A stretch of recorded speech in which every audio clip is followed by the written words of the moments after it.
Hello मेरे दोस्तों, स्वागत है आप सभी का आपके अपने YouTube channel SS study material पर। दोस्तों, ये जो क्वेश्चन है ये आपका के यूनिवर्सिटी का पॉलिटिकल साइंस मेजर 2 का ये क्वेश्चन है, ठीक है।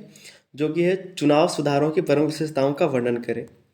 यही जो क्वेश्चन है और कुछ तरह से आ सकता है, बदल के चेंज करके आ सकता है, दे सकता है कि निर्वाचन पद्धति के दोषों एवं इसमें सुधार के उपायों का वर्णन करें, या फिर चुनाव आयोग द्वारा दी गई चुनाव सुधार के लिए नई सिफारिशों का वर्णन करें। तो जे इससे रिलेटेड जो क्वेश्चन है जो बन सकता है, आंसर तो सबका सेम ही होगा, लेकिन जो इससे रिलेटेड क्वेश्चन बन सकता है उसको हम थंबनेल में लिख दिए हैं। अब थंबनेल देख के पता कर सकते हैं, ठीक है। तो यही जो क्वेश्चन है कि चुनाव सुधारों की प्रमुख विशेषताओं का वर्णन करें, सारा क्वेश्चन सेम ही है, बस बदल बदल के दिया हुआ है, ठीक है। तो आज इसी को हम लोग समझेंगे, बहुत ही आसान तरीके से समझेंगे। अभी हाल ही में झारखंड में चुनाव हुआ है, कल ही रिजल्ट आया 23 तारीख को।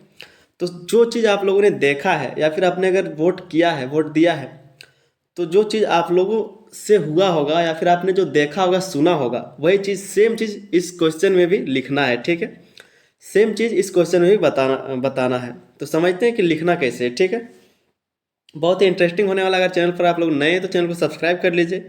वीडियो अच्छा लगे तो वीडियो को लाइक कीजिए। अगर अपने दोस्तों तक ज़्यादा से ज़्यादा इस वीडियो को शेयर कीजिए, ठीक है। जितना हो सके ग्रुप में, व्हाट्सअप ग्रुप में, कॉलेज ग्रुप में, जितना हो सके ज़्यादा से ज़्यादा इसको शेयर कीजिए, क्योंकि एग्जाम डेट आ गया है, अब 2-3 दिन बचा हुआ है, तो वे लोग भी अच्छे से तैयारी कर सके, इसलिए ज़्यादा से ज़्यादा इसको शेयर कीजिए। तो आइए समझते हैं क्या लिखना है। लिखा है कि चुनाव सुधार का मतलब ऐसी कोशिशें हैं जो भारत में चुनाव प्रक्रिया को साफ, पारदर्शी और निष्पक्ष बनाने के लिए की जाती है। क्या बताया जा रहा है कि जो चुनाव सुधार है उसका क्या मतलब है कि एक कोशिश है जो भारत में चुनाव प्रक्रिया को साफ, पारदर्शी और निष्पक्ष बनाने के लिए की जाती है। इन सुधारों का मकसद चुनाव में भ्रष्टाचार को रोकना, लोगों का विश्वास बढ़ाना और लोकतंत्र को मजबूत करना है।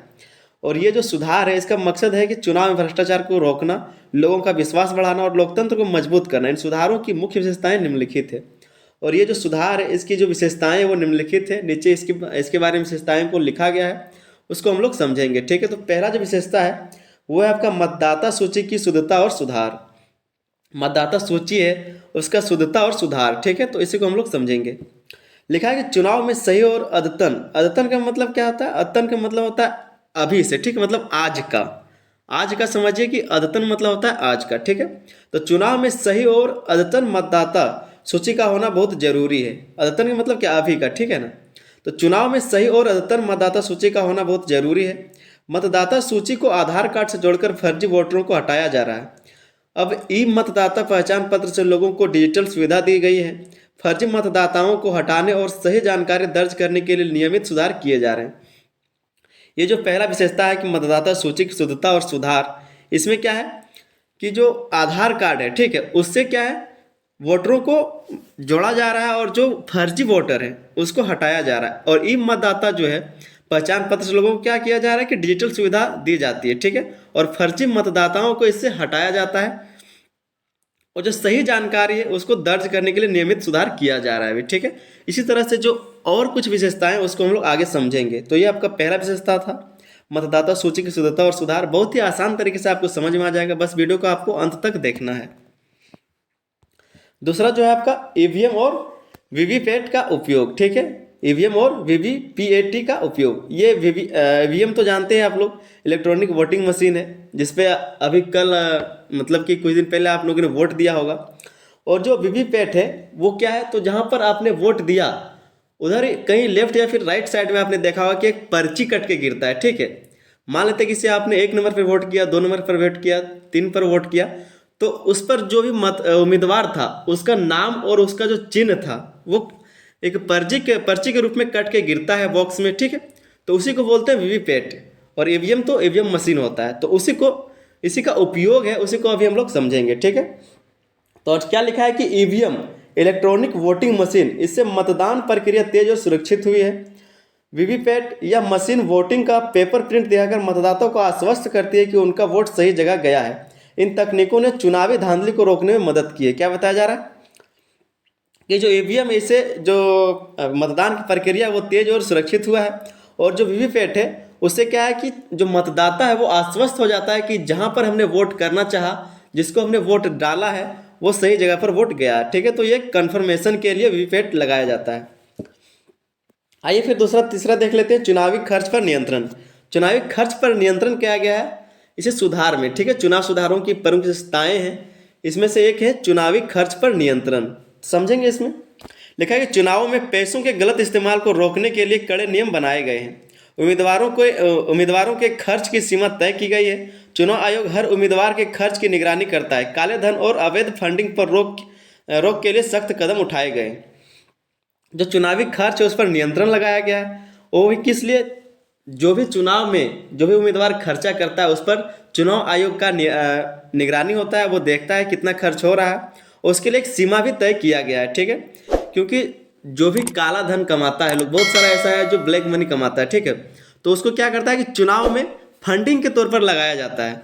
जो भी उम्मीदवार खड़ा हुआ उस पर वो खर्चा करेगा और बाद में जब वो चुनाव जीतेगा तो उससे वो निकालेगा, ठीक है। तो इसलिए ये काम ना हो सके, जिसके लिए क्या है कि चुनावी खर्च पर नियंत्रण किया गया है, उसके लिए एक सीमा तय कर दिया गया है। आगे हम लोग समझते हैं चौथा नंबर विशेषता है अपराधियों को चुनाव से रोकना। अपराधियों को चुनाव से रोकने का यहाँ पर मतलब है कि जिसका जो भी व्यक्ति अगर कोई अपराध किया, अगर वो संगीन अपराध है, गंभीर अपराध है, तो उसको चुनाव लड़ने से रोका जाएगा, ठीक है।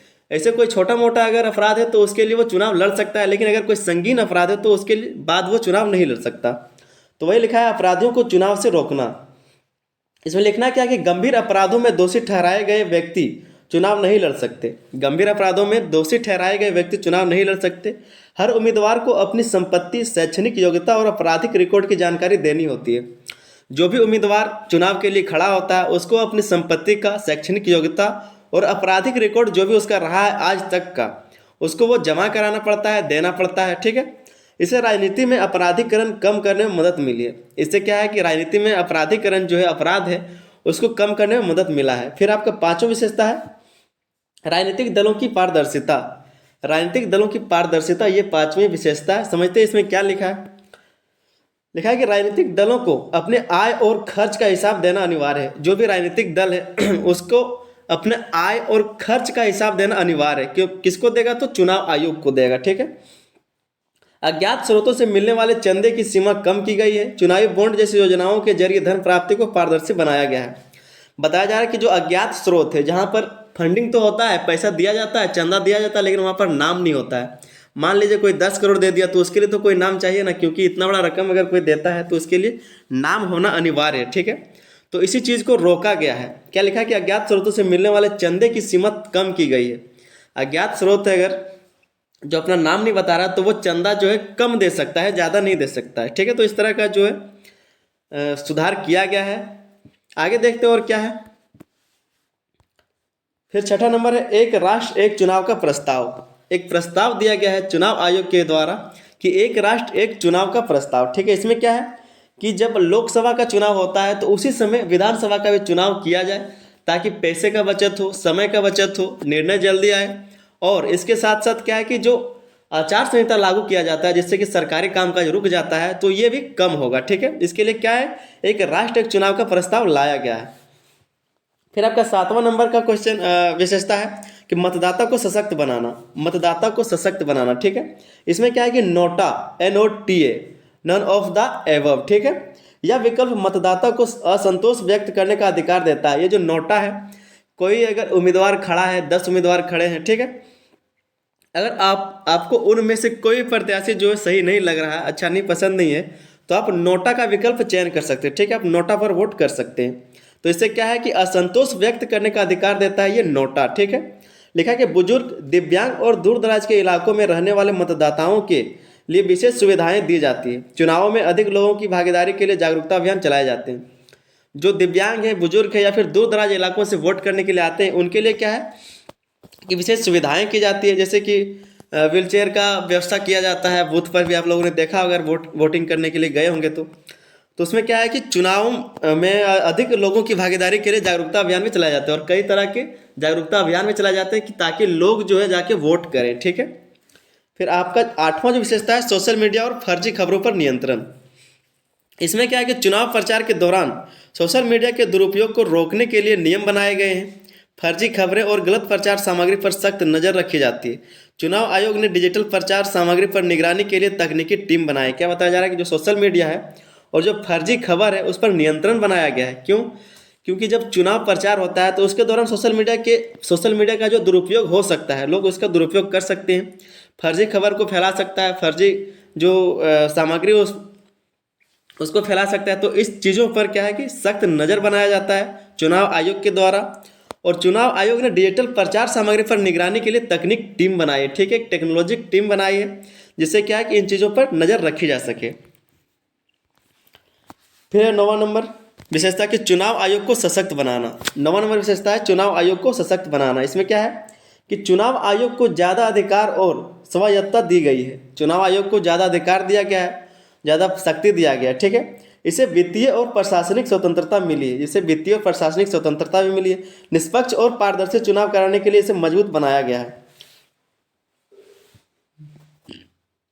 फिर 10वां नंबर है विशेषता अन्य सुधार, ठीक है, ये 9 नंबर तक हो गया। 10वां में आपका अन्य सुधार, इसमें क्या है कि प्रवासी भारतीयों और दूर दराज के लोगों के लिए ऑनलाइन वोटिंग की सुविधा पर काम चल रहा है।